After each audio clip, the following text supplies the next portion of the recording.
Nah, pada materi pertama yaitu bangun datar.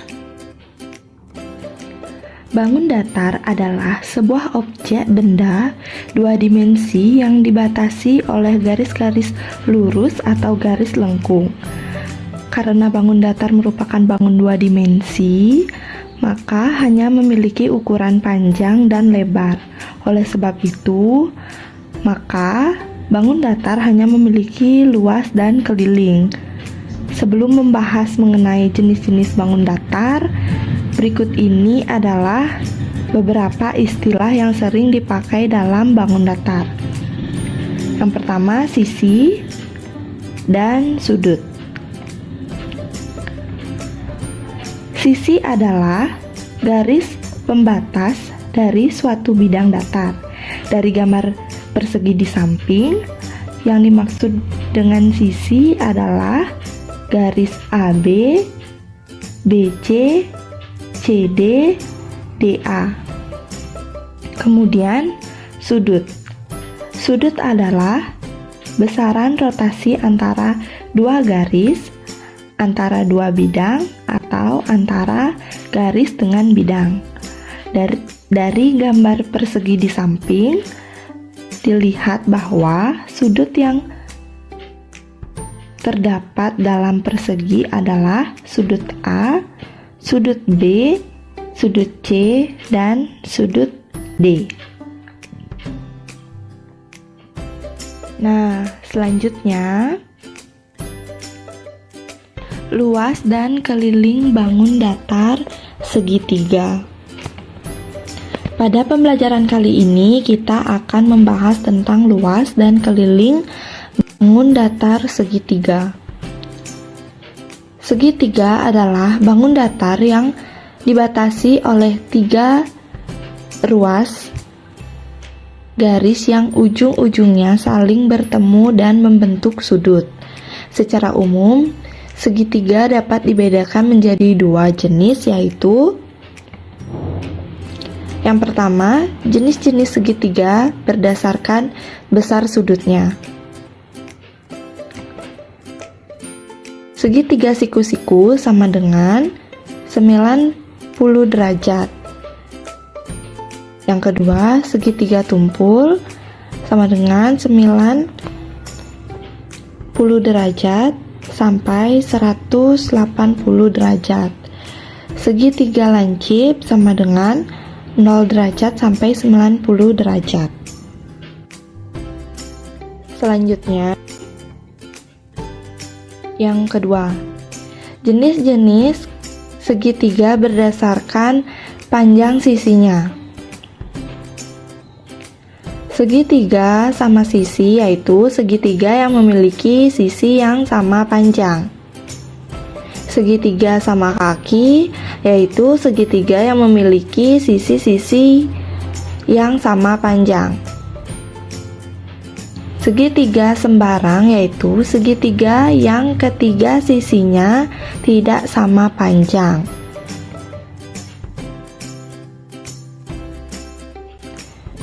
Nah, berikutnya yaitu rumus mencari luas dan keliling segitiga.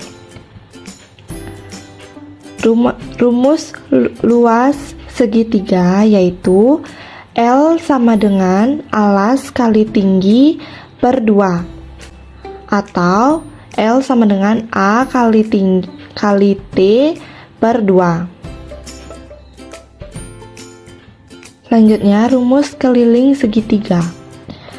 K sama dengan A ditambah B tambah C. Oke, langsung saja kita ke contoh soal.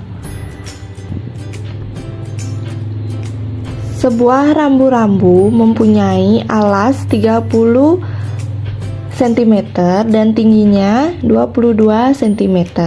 Hitunglah luas dan keliling rambu-rambu tersebut. Nah, seperti gambar, sebelumnya kita membuat gambar terlebih dahulu, kemudian kita jawab dengan rumus yang tadi. Luas sama dengan alas kali tinggi per 2. Berarti cm dikali 22 cm per 2. Hasilnya 330 cm kuadrat. Jadi luas rambu-rambu tersebut adalah 330 cm kuadrat. Yang kedua, mencari keliling. Sama seperti rumus yang tadi, keliling sama dengan A plus B plus C. Kita tinggal masukkan angkanya saja, 30 plus 30 plus 30. Berarti jawabannya 90 cm. Jadi keliling rambu-rambu tersebut adalah 90 cm. Nah, materi selanjutnya yaitu kesembangunan. Dua bangun dikatakan sebangun apabila memiliki bentuk sama dan memiliki ukuran yang sebanding. Bentuk yang sama yaitu contohnya seperti segitiga ini. Meskipun besarnya berbeda, tetapi bentuknya sama. Sebanding artinya sisi-sisi yang bersesuaian memiliki perbandingan yang sama. Langsung saja kita ke contoh soal ya. Perhatikan gambar berikut ini. Syarat sebangun 1. Bentuknya sama, bangun A sama dengan bangun B, yaitu persegi panjang. Yang kedua, sisi yang bersesuaian sebanding. Caranya mencari panjang A dibanding panjang B, yaitu 4 berbanding 8 per 1 berbanding 2, yaitu 4. Lebar A dibanding lebar B, 2 berbanding 4 per 1 berbanding 2, yaitu 2. Pada kekongruenan segitiga ini terdapat tujuan pembelajaran. Tujuan pembelajarannya itu, yang pertama, siswa dapat memahami konsep dan sifat-sifat kekongruenan segitiga. Yang kedua, siswa dapat memahami syarat kekongruenan segitiga. Selanjutnya, kekongruenan dua bangun datar. Nah, sebelum kekongruen segitiga, kita ingat-ingat apa itu kongruen dua bangun datar.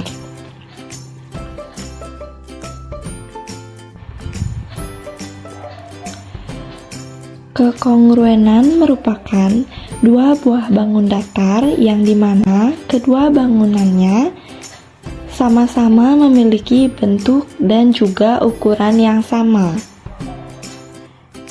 Seperti contoh koin ini dan contoh segitiga. Selanjutnya, sifat-sifat dua segitiga yang kongruen.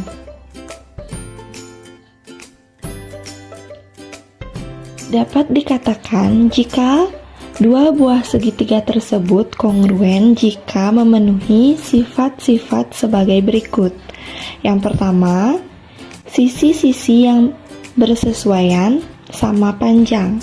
Yang kedua, sudut-sudut yang bersesuaian sama benar.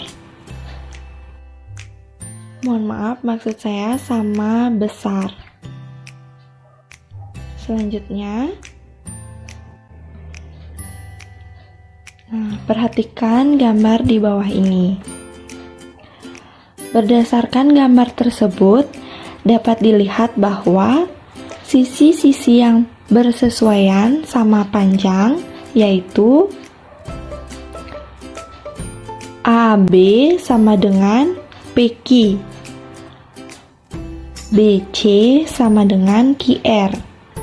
CA sama dengan RP. Seperti dilihat di contoh di atas. Sudut-sudut yang bersesuaian sama besar yaitu sudut CAB sama dengan sudut RPQ. Sudut ABC sama dengan sudut PQR. Sudut BCA sama dengan sudut QRP. Selanjutnya, syarat dua segitiga kongruen. Di sini terdapat 3 syarat. Yang pertama, mempunyai sisi-sisi yang sama, atau biasa disebut sisi, sisi, dan sisi. Ketiga sisi dari dua segitiga itu mempunyai ukuran yang sama jika bentuknya sudah seperti ini. Maka, dipastikan kedua segitiga itu adalah kongruen, seperti gambar di samping.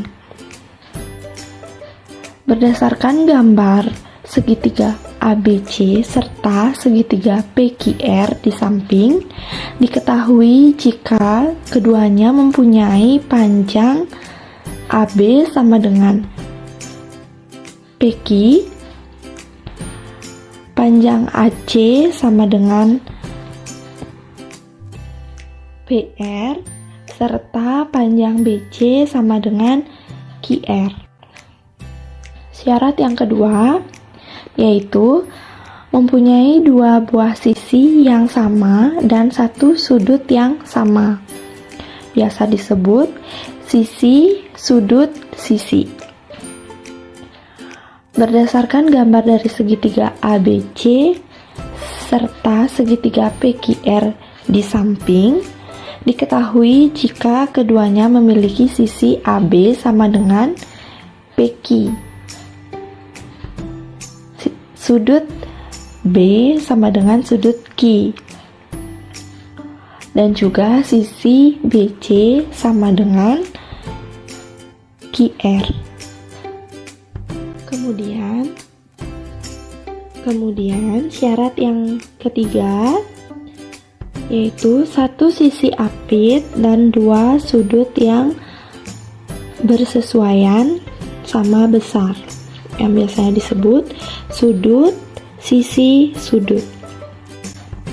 Berdasarkan gambar dari segitiga ABC serta segitiga PQR di atas, diketahui bahwa sudut A sama dengan sudut B, sisi AC sama dengan PR, serta sudut C sama dengan sudut R.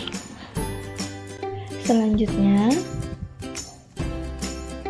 apa sih perbedaan kesebangunan dengan kekongruenan? Nah, banyak yang bertanya seperti itu ya.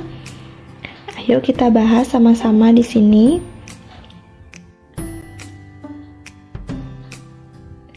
Nah, hal mendasar yang membedakan kongruen dan sebangun yaitu bangun dikatakan kongruen jika sisi yang bersesuaian harus sama panjang. Sedangkan jika bangun dikatakan sebangun apabila perbandingan sisi-sisi yang bersesuaian harus sama besar. Sehingga dapat disimpulkan bahwa seluruh bangun yang kongruen sudah pasti sebangun. Namun, jika sebangun belum tentu kongruen. Nah, bagaimana adik-adik? Sudah paham? Nah, jika adik-adik sudah paham, yuk simak contoh soal berikut ini. Nah, coba perhatikan gambarnya ya. Nah, jika segitiga ABC kongruen dengan segitiga PQR, maka tentukanlah panjang PR, panjang QR, sudut PQR, sudut QRP. Nah, kita simak sama-sama ya, kita bahas di sini sama-sama. Nah, yang pertama menentukan panjang PR. Sisi PR bersesuaian dengan AC, maka panjang sisi PR sama dengan AC, yaitu 9 cm. Nah, yang kedua, panjang QR. Sisi QR bersesuaian dengan CB, maka panjang QR sama dengan CB, yaitu 11 cm. Kemudian sudut PQR bersesuaian dengan sudut ABC, maka sudut PQR sama dengan sudut ABC, yaitu berapa? Ya, 50 derajat. Kemudian yang terakhir, sudut QRP bersesuaian dengan sudut ACB, maka sudut QRP sama dengan sudut BCA sama dengan berapa? Ya, 60 derajat.